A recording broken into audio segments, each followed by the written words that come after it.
आज के इस अंतर्राष्ट्रीय मानवाधिकार दिन के खास थीम पर बात करने के लिए मैं निमंत्रण दूंगा आज के हमारे चीफ गेस्ट एमआई शेख साहब को। लेकिन उससे पहले उनका परिचय आना ज़रूरी है क्योंकि सभी का परिचय आ चुका है, लेकिन हमारे जो चीफ गेस्ट हैं उनका अभी कंप्लीट इंट्रोडक्शन नहीं आया है। जनाब एमआई शेख नांदेड़ ज़िला के बिलोली में सन 1957 में जन्म लिए। आपका जो प्राथमिक एजुकेशन है, primary education multipurpose high school Nanded से हुआ है। आपका ग्रेजुएशन शिवाजी कॉलेज कंधार से हुआ है। आपने एलएलबी लॉ कॉलेज नांदेड़ से एलएलबी किया है। फिर 1984 की बैच में आप एज अ पीएसआई जयतोदेश के सर्विस किए हैं। 2015 में आप एज अ डीवाईएसपी रिटायर हुए हैं बीड़ डिस्ट्रिक्ट के माजलगांव से, और 2018 में जमात इस्लामी हिंद के सदस्यता आपको प्राप्त हुई है। फ़िलहाल आप एक साप्ताहिक शोधन नाम का एक अखबार निकलता है मुंबई से, आप उसके ज़िम्मेदार हैं। और साथ ही आपके कई आर्टिकल्स मराठी के अंदर अलग अलग मैगज़ीन्स में अलग अलग जो रिसाले हैं उसमें आपके आर्टिकल्स शाये होते हैं। तो मैं माननीय एमआई शेख साहब से निवेदन करता हूं कि वो आए और अपने विचार हमारे साथ व्यक्त करें। अल्हम्दुलिल्लाह रब्बिल आलमीन वस्सलातु सलामु अला रसूलिल अमीन वालिहि व अस्हाबिहि अजमईन इला यौमिद्दीन। मंचावर उपस्थित सन्माननीय डिग्निटरीज आणि बंधू आणि भगिनींनो, ज्या गणमान्य लोकांच्या कामांची, समाज उपयोगी कामांची या ठिकाणी जमात इस्लामी नांदेड यांनी दखल घेतली, त्या सन्माननीय लोकांना सन्मानित करताना मी स्वतःला सन्मानित झालो असा एक भाव माझ्या मनामध्ये निर्माण झालेला आहे।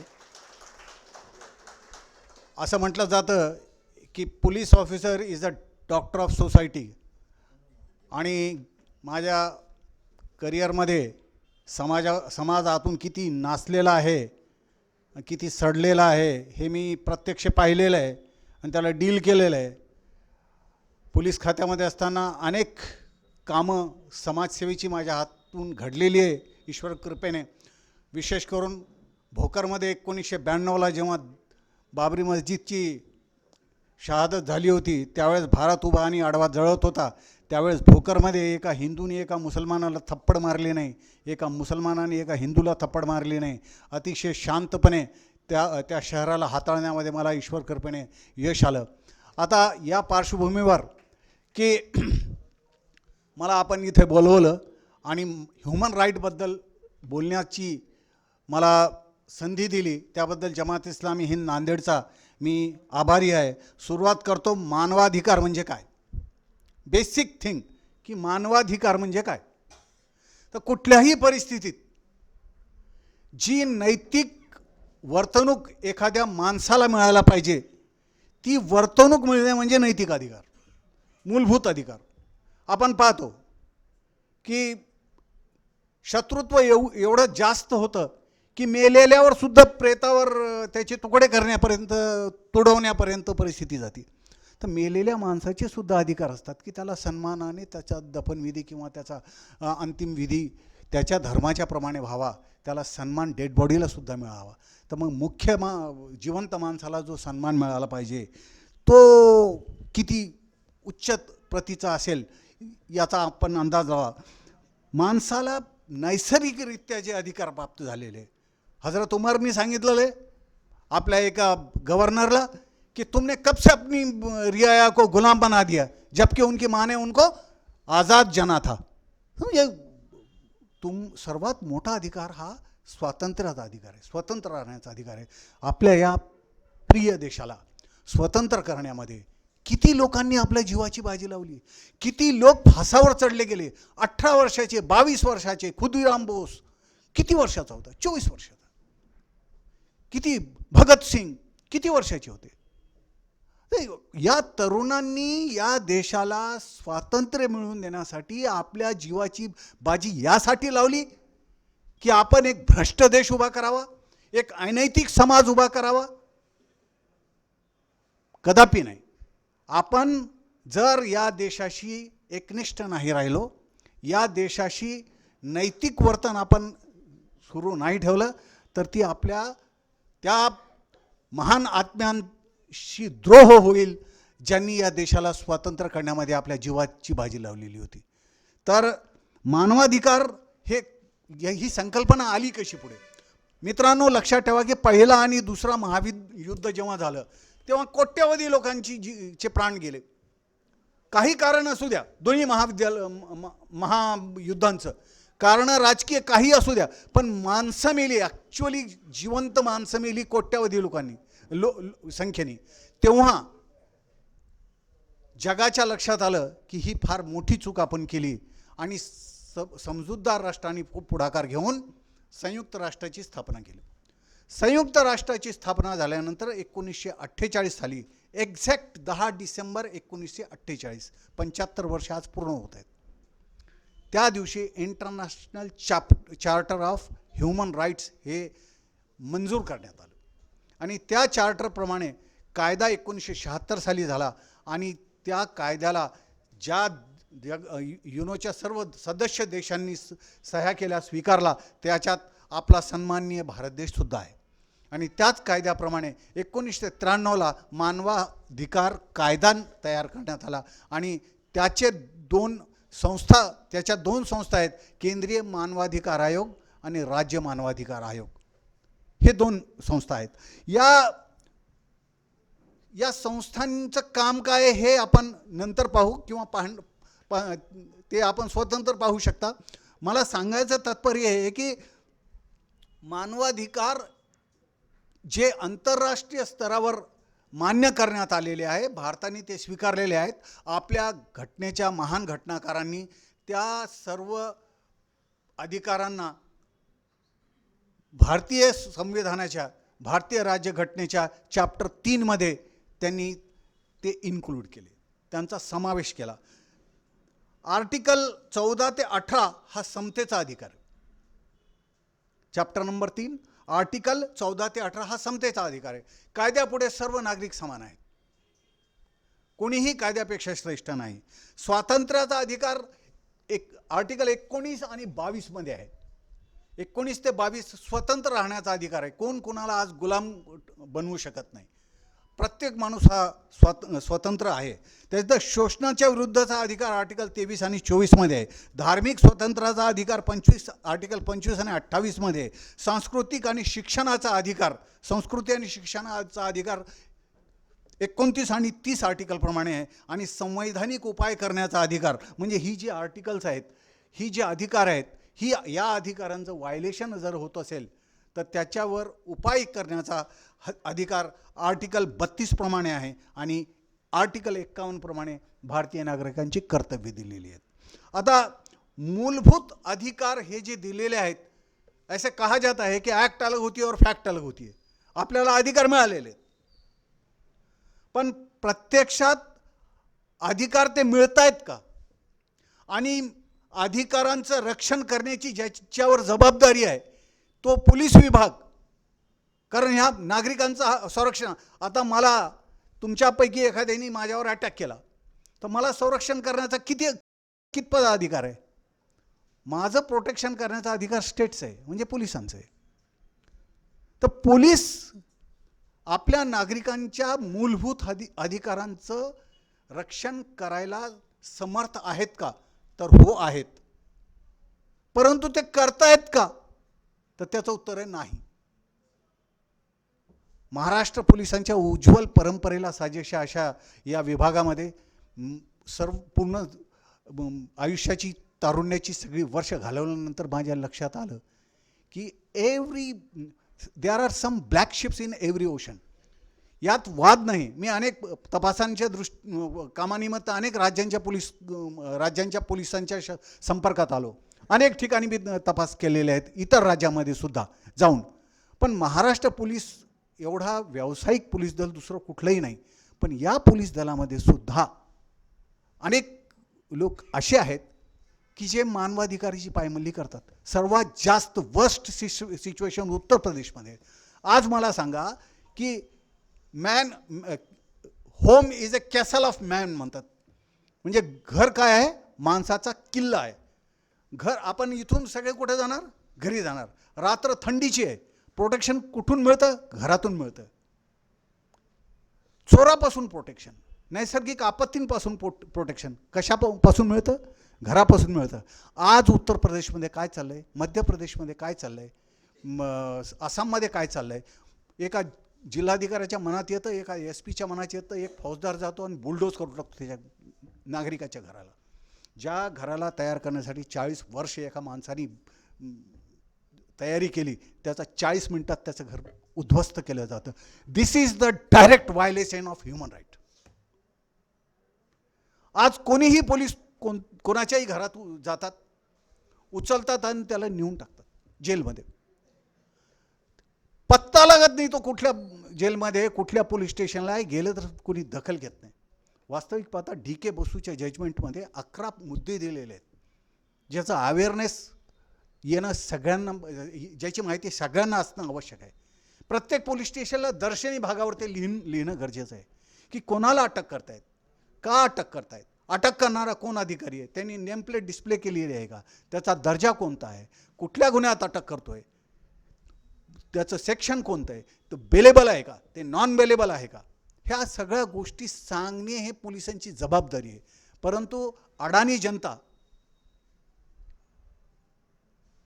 असल्यामुळं आणि अशिक्षित लोक असल्यामुळं ब्रिटिशांचा जो वारसा चालत आलेला आहे की पोलिसांनी जनतेवर अत्याचार करावेत, तर तोच वारसा अजूनही चालू आहे. बराच फरक पडला आहे आता, परंतु अजूनही पोलीस खात्यामध्ये कुंपण शेत खातं आहे, अशीच परिस्थिती आहे. त्यासाठी जनतेनी, पत्रकारांनी, साहेबांसारख्या जिगरबाज लोकांनी पुढे येऊन समाजाचं प्रबोधन करणे आणि त्यांच्यासाठी पोलिसांपर्यंत त्यांच्या हक्कासाठी लढणे. तुमचे जमात इस्लामीचा APCR युनिट आहे, त्या युनिटनी ॲक्टिव्ह होणं आणि सगळ्यांनी मिळून समाजातल्या तळागाळातल्या शेवटच्या माणसाला त्याचे हक्क मिळवून देण्यासाठी प्रयत्न करणे ही आज काळातली सगळ्यात मोठी गरज आहे. 10 डिसेंबरच्या निमित्ताने ही गोष्ट मी आपल्याला या गोष्टीची मी आपल्याला जाणीव करून देतो. हे जरी आपण केलं आणि किमान आपण वाचलं की अधिकार काय आहेत आपल्याला, त्या अधिकाऱ्यांची पायमल्ली झाली तर आपल्याला कुठं जाता येतं. कधीही लक्षात ठेवा, कायदा वेगळा असतो आणि संवैधानिक तरतुदी वेगळ्या असतात. कायदा भंग झाला, आपण स्टेट कोर्टामध्ये जाऊ शकतो, पोलीस स्टेशनमध्ये जाऊ शकतो, पण संवैधानिक अधिकार, मूलभूत अधिकार जेव्हा त्यांचं हनन होतं तर ते स्टेटकडून होतं. तुम्ही एखाद्या माणसाला अटक करू शकता का? नाही करू शकत. पोलीस करतात. त्याला एक संशयामध्ये 10 केसेसमध्ये टाकून देतात. तर अशा परिस्थितीमध्ये 10 जमानती करताना त्याचं घर आणि शेत दोन्ही विकल्या जातं. तर अशा वेळेस काय करावं? शहासारख्या साहेबांनी, जमात इस्लामीसारख्या संघटनांनी, पाटणी ताईसारख्या लोकांनी पुढे येऊन हे एज्युकेट करण्याची गरज आहे. कारण आता कायद्याची एज्युकेट करण्याची आवश्यकता आहे. कोणालाच माहीत नाही हेबियस कॉर्पस रिट कशाला म्हणतात. जर एखाद्या माणसाला पोलिसांनी उचललं आणि 24 तासाच्या आत त्याला कोर्टात प्रोड्यूस केलं नाही तर डायरेक्ट हेबियस कॉर्पस रिट दाखल करता येतं आणि हायकोर्टातून SP ला नोटीस येते की या माणसाला तुम्ही तुमच्या फलाने अधिकाऱ्याने उचललेलं आहे, तो कुठं आहे, समोर कोर्टाच्या हजर करा.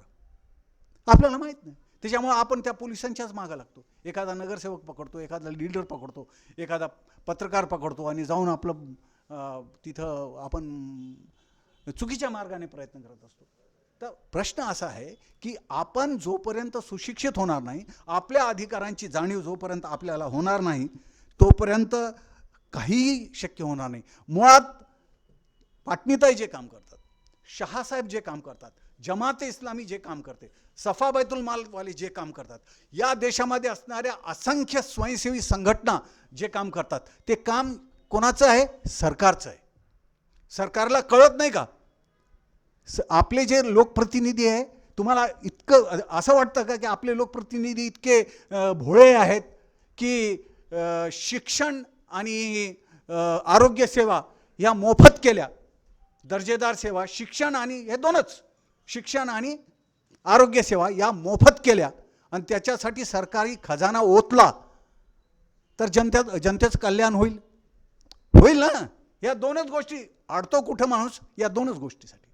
अनेक लोक असे असतात की आपल्या आईवडिलांची सेवा करताना, त्यांना दर्जेदार सुविधा देताना BPL होऊन जातात, घर विकून टाकतात.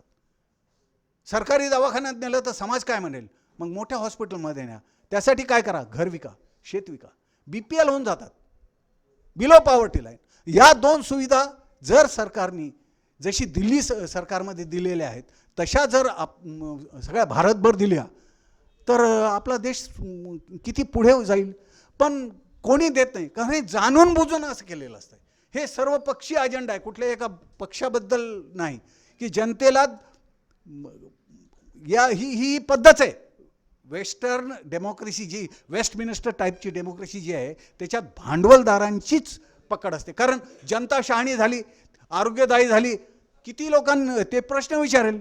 मग या सगळ्या प्रश्नाला कोण तोंड देत बसा. मग 4-5 लोक जे आहेत त्यांना आपलेसे करा आणि त्यांना मोठं करा. ह्यांना काय निवडणुकीत 2000 रुपये दिले की मत देतात. हे चित्र जोपर्यंत पालटणार नाही तोपर्यंत देशाचा विकास होणार नाही, मानवाधिकाराचा तर विचारच सोडून द्या. तर यासाठी लोकांना एज्युकेट करणं गरजेचे आहे. आणि हे 1948 साली जे झालं की ह्युमन राईट चार्टर मान्यता मिळाली, पण प्रत्यक्षात हे आपल्याला हे कळालं का, तर मीडियामध्ये आपण आत्ताच मौलानांनी सांगितलं आहे. मौलानांनी सांगितलेल्या घटनेपेक्षा पुढे मी जातो, मागे जातो. ॲक्च्युअली हज्जातुल विदामध्ये प्रेषित मोहम्मद सल्लामनी काय सांगितलं होतं, हे सगळे हे जे कलम आहेत ना, हे जे दिलेले आहेत सनद म्हणून, ही ह्यूमन राईटची चार्टरचं जगातला पहिला ह्यूमन राइट चार्टर है. ऊँटनी पे बैठ के आप सल्लल्लाहु अलैहि वसल्लम ने ये फरमाया था कि आज सारी जहालत की रस्में मैंने अपने जूते के नीचे रौंद दी हैं. अब कोई किसी का गुलाम नहीं, कि सबका ब्याज माफ. और एक व्याज, एका व्याजाने आज व्याजमुक्त सोसायटीच्या 100 कोटीचं टर्नओव्हर या ठिकाणी आहे. देशामध्ये जमात इस्लामीच्या 52 शाखा आहेत, अब्जावधीचं टर्नओव्हर आहे. म्हणजे हे सरकार नाही करणार, कारण भांडवलशाहांना हे करायचं आहे. समाजवादी जी व्यवस्था आहे ती उद्ध्वस्त केलेली आहे. तर गरिबांना कसं टॅक्स सिस्टम कशी आहे की 10-12 लोक भांडवलदार एकत्र येणार, एक बँक तयार करणार, 500 कोटी टाकणार आणि खालपर्यंत पैसा पोहोचवणार. गरजवंत ऑटो रिक्षावाला, टॅक्सीवाला, हातगाडीवाला त्याला ते कर्ज देणार. मग त्याच्याकडून ते काय करणार, व्याजाने वसूल करणार. म्हणजे गरिबाकडून पैसा कुठे जाणार, वर जाणार. इस्लाम काय शिकवतो, इस्लाम शिकवतो की तुमच्याकडे 1 वर्षानंतर तुम्ही 1 कोटी एक वर्षात कमवले आणि 1 कोटी खर्च केले, टॅक्स 0. पण जर तुमच्याकडे बचत असेल तर मग वरून पैसा खाली येतो. प्रत्येक श्रीमंताच्या खिशातून 2.5% वर्षाला पैसा काढतो. म्हणजे टॅक्सेशन सिस्टम बघा, जगामध्ये प्रत्येक टॅक्स, एक तर इन्कम टॅक्स असतो, इन्कमवर टॅक्स असतो किंवा सेलवर टॅक्स असतो. आणि या दोन्ही गोष्टीमध्ये चोरी करता येते. पण इस्लामने बचतीवर टॅक्स लावलेला आहे, खर्चावर नाही. बचतीवर टॅक्स लावला. बचत तुम्ही लपवू शकत नाही. तुम्ही लपवाल तुमच्या बायकोच्या नावावर राहील, बायकोच्या नावावर लपवाल मुलाच्या नावावर राहील. बचत आहे. मग त्या बचतीचा 2.5%, म्हणजे श्रीमंताच्या खिशातले 2.5% कुठे यायला लागलेत, खाली यायला लागलेत. आणि ते पैसे तुम्ही गरिबांना कर्ज म्हणून देऊ शकत नाही. जसं बँक कर्ज म्हणून देते, श्रीमंत लोक कर्ज म्हणून देतात, तुम्ही कर्ज म्हणून देत नाही, तुम्ही ती जकात म्हणून देतात. जकात म्हणजे त्याचा मालक करून टाकता तुम्हीला. मग हे ह्युमन राईट आहे. माणसाला भीक दिल्यानंतर माणसं स्वावलंबी म्हणजे सन्माननीय होत नाही. माणसांना स्वावलंबी बनवलं पाहिजे, तेव्हा माणसं. आज आपल्या देशात 80 कोटी लोकांना मोफत अन्न दिल्याचं आपण अतिशय नेत्याकडून आपल्या स्वाभिमानानं सांगताना ऐकतो. अरे ही लाजिरवाणी गोष्ट आहे, स्वाभिमानाची नाही.